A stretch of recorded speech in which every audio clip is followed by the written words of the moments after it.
নাকি কারা? ইন্নামাল মুমিনুন, মুমিন তো তারাই আল্লাযীনা ইযা যুকিরু, যখন তাদের সামনে আল্লাহর নাম করা হয়, আল্লাহর গুণগান করা হয়, আল্লাহর নাম নেওয়া হয়, ওয়াজিলাত কুলুবুহুম, তাদের হৃদয়গুলো প্রকম্পিত হয়ে যায়। यानी मोमिन कामिल वो कहलाता है कि जब अल्लाह का नाम उसके सामने लिया जाए तो उसका दिल क्या हो, तड़पने लगे। वइदा तुलियत अलैहिम आयातुहु, এবং যখন পবিত্র কোরআনের আয়াতগুলো তাদের সামনে পড়া হয়, যাদাতুহুম ঈমানা, তাদের ঈমানটা আরো বেড়ে যায়। उन लोगों को ईमान में और ताजगी आ जाती है और उनके ईमान में और उनके ईमान के कमाल में और इजाफा होने लगता है। वइदा तुलियत अलैहिम आयातुहु ज़ादतहुम ईमाना व अला रब्बिहिम यतवक्कलून, এবং তার একমাত্র নিজের রব মহান আল্লাহর উপরে বিশ্বাস এবং ভরসা রাখে। यानी एक तो ईमान लाता है, अल्लाह के नाम से दिल तड़पता है और अल्लाह की आयतों से उसके ईमान के कमाल में इजाफा होता है, और साथ ही साथ वो अल्लाह के ऊपर ही भरोसा करते हैं। এটা হচ্ছে দ্বিতীয় জায়গায় পবিত্র কোরআন শরীফে ঈমানদার ব্যক্তিদের আলামতকে আল্লাহ পাক বয়ান করেছেন। ঈমানদার ব্যক্তি কারা? বারবার আপনি কোরআনকে জিজ্ঞাসা করুন, কোরআন আপনাকে হাজারো উদাহরণ দিয়ে দেবে, কোরআন আপনাকে হাজারো মিসাল দিয়ে দেবে, যে মিসালগুলো দ্বারা, যে আয়াতগুলো দ্বারা আপনি নিজের ঈমানের বিবেচনা করতে পারবেন, নিজের ঈমানের মূল্যায়ন করতে পারবেন যে কোন পর্যায়ে আপনি পৌঁছেছেন। हमारा आपका ईमान किस हद तक पहुंचा है ये आप खुद भी फैसला कर सकते हैं, लेकिन जरूरी है पहले आप अपना मुहासबा करें। कुरान के बाद जिक्र करूं যে কোরআন ঈমানের আলামত কি আছে, মুমিনের আলামত কি আছে, মুমিনের পহচান কি আছে, পবিত্র কোরআন আপনাকে উত্তর দেবে। আত-তাইবুন আল-আবিদুন আল-হামিদুন আস-সাইহুন ওয়াস-সাজিদুন ওয়াল-আমিলুন বিল মা'রুফ ওয়ান-নাহুন আনিল মুনকার। কোরআন আপনাকে উত্তর দেবে। পবিত্র কোরআন সূরা তাওবার আয়াত, এবং আল্লাহ পাক এটা পবিত্র কোরআনের 11তম পারা 4 নম্বর পৃষ্ঠার মধ্যে মুমিনের পরিচয় আল্লাহ পাক দিয়েছেন।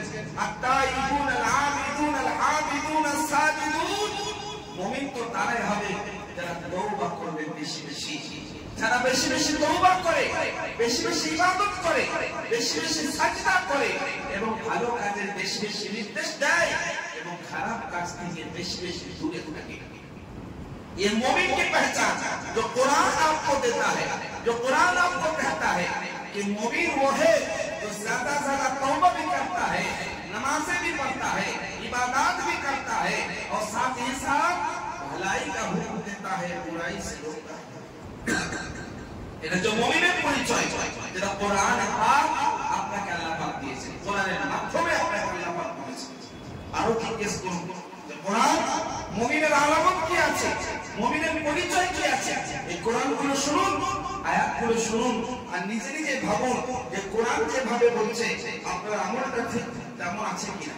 कुरान जैसा जैसा आपको कहता है आपके अमल में भी वही चीजें पाई जा रही है कि नहीं। आप जितनी ज्यादा तिलावत करें, जितनी दफा सुने, उतनी ही दफा आप अपना मुहासबा करें। पवित्र कुरान अल्लाह पाक रब्बुल आलमीन इरशाद करें যে কামিল মুমিন কারা হবে, কামিল মুমিন কারা। আল্লাহ পাক বলেন ইন্নামা ইউমিনু বিআয়াতিনা আল্লাযীনা ইযা যুকিরু খারু বিহা সুজদা ওয়া সাব্বাহু বিহামদি রাব্বিহিম ওয়া হুম লা ইস্তাগফিরুন। পবিত্র কোরআনে আল্লাহ পাক বলেন ইন্নামা ইউমিনু বিআয়াতিনা আল্লাযীনা ইযা যুকিরু, মুমিন তো তারাই যখন আমার আয়াতকে তিলাওয়াত করা হয়, যখন আমার আয়াতকে তার সামনে পড়া হয়, কোরআনে আয়াত যখন উপস্থাপন করা হয়, ইদা তুকিরু বিহা, এবং কোরআনে আয়াতের মাধ্যমে যখন আল্লাহকে স্মরণ করার কথা বলা হয়, খরু বিহা, তারা তখন নিজের মাথাগুলোকে ঝুঁকিয়ে দেয়, নামও করে দেয়, নত করে দেয়, ওয়াসাব্বাহু বিহামদি রাব্বিহিম, এবং নিজের রবের প্রতি তাসবিহ বয়ান করা শুরু করে দেয়, ওয়া হুম লা ইস্তাকবিরুন, এবং কখনো তারা অহংকার করে না। ये कुरान कहता है कि मोमिन वो है इन्नमा युमिनु बिआयातिना अल्लज़ीना इज़ा ज़ुकिरू बिहा खरु सुज्जदन व सब्बहू बिहम्दि रब्बिहिम व हुम ला यस्तकबिरून। मोमिन कामिल वो कहलाता है जब हमारी आयतें तिलावत की जाती है, उनके सामने पेश की जाती है, तो सजदा रेज हो जाता है, सरों को झुका देता है और हमदे बारी ताला करते हैं। और साथ ही साथ बारगाह इलाही की मोहब्बत में अल्लाह पर ईमान लाने की वजह से वो कभी तकब्बुर गुरूर नहीं करता है। এটা হচ্ছে মুমিনের আবেগ যে আলামত, যেটা আল্লাহ পাক রব্বুল আলামিন পবিত্র কোরআন শরীফের মধ্যে বয়ান করলেন। পবিত্র কোরআন শরীফের মধ্যে মুমিনের আরো পরিচয় আল্লাহ পাক দেন। পবিত্র কোরআন 12 নম্বর 18 সূরা মুমিনুন আল্লাহ পাক বলেন, قد أفلح المؤمنون الذين هم في صلاتهم خاشعون। আরে কামিল মুমিন তো কামিয়াব, সফল, তারা সাফল্যমণ্ডিত কারা? আল্লাযীনা হুম ফি সালাতিহিম খাশিউন, যারা নিজের নামাজের মধ্যে নম্র বিনয়। जब अपने नमाजों में खुशू और खुजू के साथ नमाज पढ़ते हैं, वल्लज़ीना हुम फी सलातिहिम खाशिऊन अल्लज़ीना हुम फी सलातिहिम खाशिऊन वल्लज़ीना हुम अनिल लग़वी मुरिदून। এবং সর্বদা যারা বুরাই এবং খারাপ এবং কুকর্ম থেকে নিজেকে কি করে দূরে রাখে, जो बुराई से अपने आप को दूर रखता है, बाज रखता है, वल्लज़ीना हुम लिज़्ज़काति फ़ाइलून, और हमेशा ज़कात अदा करते हैं, वल्लज़ीना हुम लिफ़ुरूजिहिम हाफ़िज़ून, এবং নিজের জহির অঙ্গের हिफाजत करे। ये है कुरान मुक़द्दस की आयतें जो बार-बार आपको कहती है कि ईमानदार वो कहलाता है, मोमिन वो कहलाता है जो खुशू के साथ नमाज पढ़ता है और बुराई से अपने आप को दूर रखता है, बुराई को अपने से दूर रखता है, खुद पास रहता है, ज़कात अदा करता है और अपनी साथ ही साथ क्या है शर्मगाह की हिफाजत करता है। এটা হচ্ছে মুমিনের পরিচয়। পবিত্র কোরআন শরীফে বারবার বিভিন্ন জায়গার মধ্যে আল্লাহ পাক রব্বুল আলামিন কামিল মুমিনের পরিচয় দিয়েছে, যাতে মুমিন মুসলমান ব্যক্তিরা কোরআন পড়ার সাথে সাথে কি করে, তার উপরে আমল করে। একটা জিনিস বারবার আমি বলে থাকি, আপনারা অনেকে হয়তো মনের মধ্যে এনেছেন, পুরো দুনিয়ার মধ্যে এমন কোন কিতাব দেখেছেন, পুরো দুনিয়ায় এমন কোন কিতাব দেখেছেন যে কিতাবটার অর্থ জানেন না, যে কিতাবটা ভালো করে পড়তে জানেন না, যে কিতাবটা ব্যাখ্যা জানেন না, তবুও কিতাবটা পড়েন, এমন কোন কিতাব আছে? কোন কিতাব দুনিয়ার এমন কোন পুস্তক হতে পারে না বা নাই যে পুস্তকটা আপনি অর্থ জানেন না, বোঝেন না, ব্যাখ্যা জানেন না, তাও পড়েন, এমন কোন একটা কিতাব আছে? কোন কিতাব না। শুধুমাত্র পবিত্র কোরআন এমন একটা কিতাব, আসমানি কিতাব, আল্লাহর কালাম, যেটার অর্থ মানুষ জানে না, ব্যাখ্যা জানে না, কিন্তু মুহাব্বতের নজরে কোরআনটা পড়ে, নাকি না? এটা আমি বলছি না যে খারাপ জিনিস, কারণ কোরআন এমন একটি কিতাব যে কোরআনকে দেখলে সওয়াব পাওয়া যায়, কোরআনকে স্পর্শ করলে সওয়াব পাওয়া যায়, কোরআনকে চুম্বন করলে সওয়াব পাওয়া যায়, কোরআন পাঠ করলে সওয়াব পাওয়া যায়, কোরআন শুনলে সওয়াব পাওয়া যায়। আমি এটা কোনোভাবে খারাপ বলছি না, चाहे आप देख ले वो सवाब का काम है, छू ले वो सवाब का काम है, चूम ले सवाब का काम है, पढ़ ले सवाब का काम है, सुन ले वो भी सवाब का काम है। किंतु মনে রাখবেন কোরআনে মাজিদ কাল এই জন্য কি नाजिल হয়েছে? क्या कुरान नाजिल होने का मकसद सिर्फ यही है कि आप पढ़ें, छुए, चूमे, देखें और सुने? इसलिए कुरान को नहीं उतारा गया। कुरान কেন নাজিল হয়েছে? এই যে বারবার এই মুমিন ব্যক্তিদের আলামতকে বলা হলো, মুসলমানের পরিচয় পেহচান দেওয়া হলো, এটা খালি পড়ে এগিয়ে চলে গেলেন, চুম্বন করে নিলেন, স্পর্শ করে নিলেন, ছুঁয়ে নিলেন, শুনে নিলেন, কিন্তু আমল তো হলো না। কারণ কি বলতে চাইলেন আল্লাহ পাক, কি বোঝালেন আল্লাহ পাক, কি নির্দেশ দিলেন আল্লাহ পাক, এটা আপনি জানলেন না, আর যার কারণে আপনি আমল করতে পারলেন না। কোরআন কেন নাজিল হয়েছে?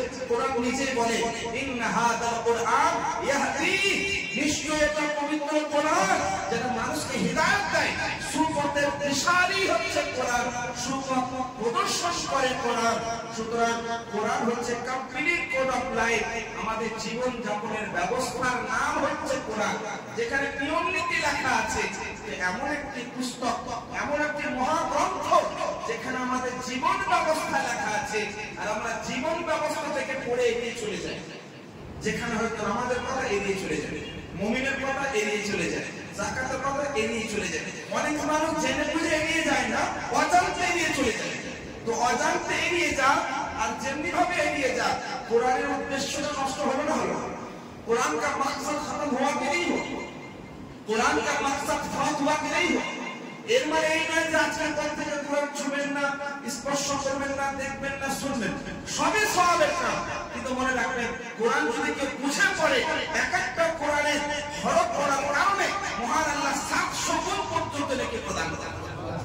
इसलिए तो कहा जाता है एक आलिम दीन जब नमाज पढ़ता है, एक आलिम दीन जो कुरान को समझ के कुरान के तशरीहात को जानकर जब नमाज पढ़ता है, या वो आलिम दीन अगर सोते भी है तो 70 दफा, बाद लोगों ने 70,000 नफल इबादत काम इंसान करता है। और कोई आलिम दीन जो कुरान समझ के पढ़ के दिन में इबादत करते हैं, खिदमत करते हैं, अगर रात में लम्हा सोते हैं, तो एक आम आदमी के नमाज पढ़ने का जो सवाब जितना नहीं मिलता है, उनके सोने का सवाब मिलता है। क्यों क्यों क्यों? वजह यही है कि आम आदमी जब नमाज पढ़ते हैं तो जुबानी पढ़ लेते हैं, जहाँ पे ईमान की बात है, नमाज की बात है, ज़कात की बात है, इबादत की बात है, उन तमाम चीजों को वो पढ़ता है लेकिन समझता नहीं है। उसे सवाब तो मिलता है नमाज का, लेकिन आदमी जो जानता है, समझता है, तशरीहात से वाकिफ है, जब वो नमाज पढ़ता है तो नमाज में ईमान की बात आती है, उसका दिल धड़कने लगता है। जब नमाज की बात आती है तो मोहब्बत पैदा होती है। जब इबादत की बात होती है तो अपनी इबादत का मुहासबा करने लगता है। जब ज़कात की बात आती है तो अल्लाह की बारगाह में दुआ करता है, दिल ही दिल में खुदा मुझे भी मालो दौलत दे ताकि मैं भी ज़कात दूं। বিষয়বস্তু হলো এটাই, কোরআন যে লক্ষ্যে নাজিল হয়েছে ওই লক্ষ্যটাকে ফলো যে করবে ওই ব্যক্তি হচ্ছে আসলে কোরআন পাঠক, ওই ব্যক্তি হচ্ছে আসলে কোরআনের আসল মহব্বতকারী। কারণ কোরআন যে লক্ষ্যে নাজিল হয়েছে ওই লক্ষ্যটাকে ফলো করা একজন মুমিনের কর্তব্য এবং দায়িত্ব। তো যে বিষয়টা আমি বলছিলাম যে কোরআনে পাকের মধ্যে মহান রব্বুল আলামিন মুমিনের পরিচয় প্রদান করেছেন, এই পরিচয় সম্পর্কে আপনি অবগত হতে পারলেন। যারা হয়তো জানে না, এমনি এমনি কোরআন পড়ে নাই, তারা হয়তো কতবার এই আয়াতগুলো পড়েছে, কিন্তু তারা জানে না যে তাদের জন্য আল্লাহ পাক রব্বুল আলামিন বারবার বয়ান করেছেন, তাদেরকে নিয়ে আল্লাহ পাক রব্বুল আলামিন বয়ান করেছেন। মুমিন সম্পর্কে আল্লাহ পাক রব্বুল আলামিন কোরআনে পাকের মধ্যে ইরশাদ করেন, কত সুন্দর বাণী, যে বাণীটা শোনার পরে আশা করি কোরআন পড়ার প্রতি একটা বরকত এবং আগ্রহ তৈরি হয়ে যাবে। পবিত্র কোরআন মহান রব্বুল আলামিন ইরশাদ করেন, ওয়া নুনাজ্জিলু মিনাল কোরআন মা হুয়া শিফাউন ওয়া রাহমাতুল লিল মুমিনিন ওয়া লা ইয়াজিদু যালিমিনা ইল্লা খাসারা। আল্লাহ বলেন, নিশ্চয় আমি কোরআন অবতীর্ণ করি, এই কোরআনটা হচ্ছে মুমিন মুসলমানের জন্য রহমত, তাদের জন্য শিফা, তাদের জন্য আরোগ্য, আর কাফের ব্যক্তি, জালিম ব্যক্তি তাদের नुकसान ছাড়া কিছুই নেই। इसका मतलब ये है जब मोमिन कुरान पढ़ते हैं, मुसलमान लोग कुरान पढ़ते हैं, तो अल्लाह ने उनके लिए रहमत भी रखी और उनके लिए शिफा भी अल्लाह ने रखा। लेकिन जो जालिमीन हैं, जो काफिरीन हैं, ये कुरान को पढ़ते नहीं, इनकार करते हैं, तो जितनी आयतें नाज़िल होती गई लोग इनकार करते गए, तो गोया कि कुरान के उतरने पर उनका कोई फायदा नहीं हुआ, उनका नुकसान और खसारा ही हुआ, क्योंकि जितनी आयतें नाज़िल हुई वो इनकार कर बैठे। तो एक मोमिन के लिए कुरान मुकद्दस रहमत भी है और कुरान मुकद्दस शिफा भी है। সুতরাং কোরআন পড়ার মাধ্যম দিয়ে আমাদের ঈমানের পরিচয় পাওয়ার পরে সেই মোতাবেক জীবন যাপন করা দরকার।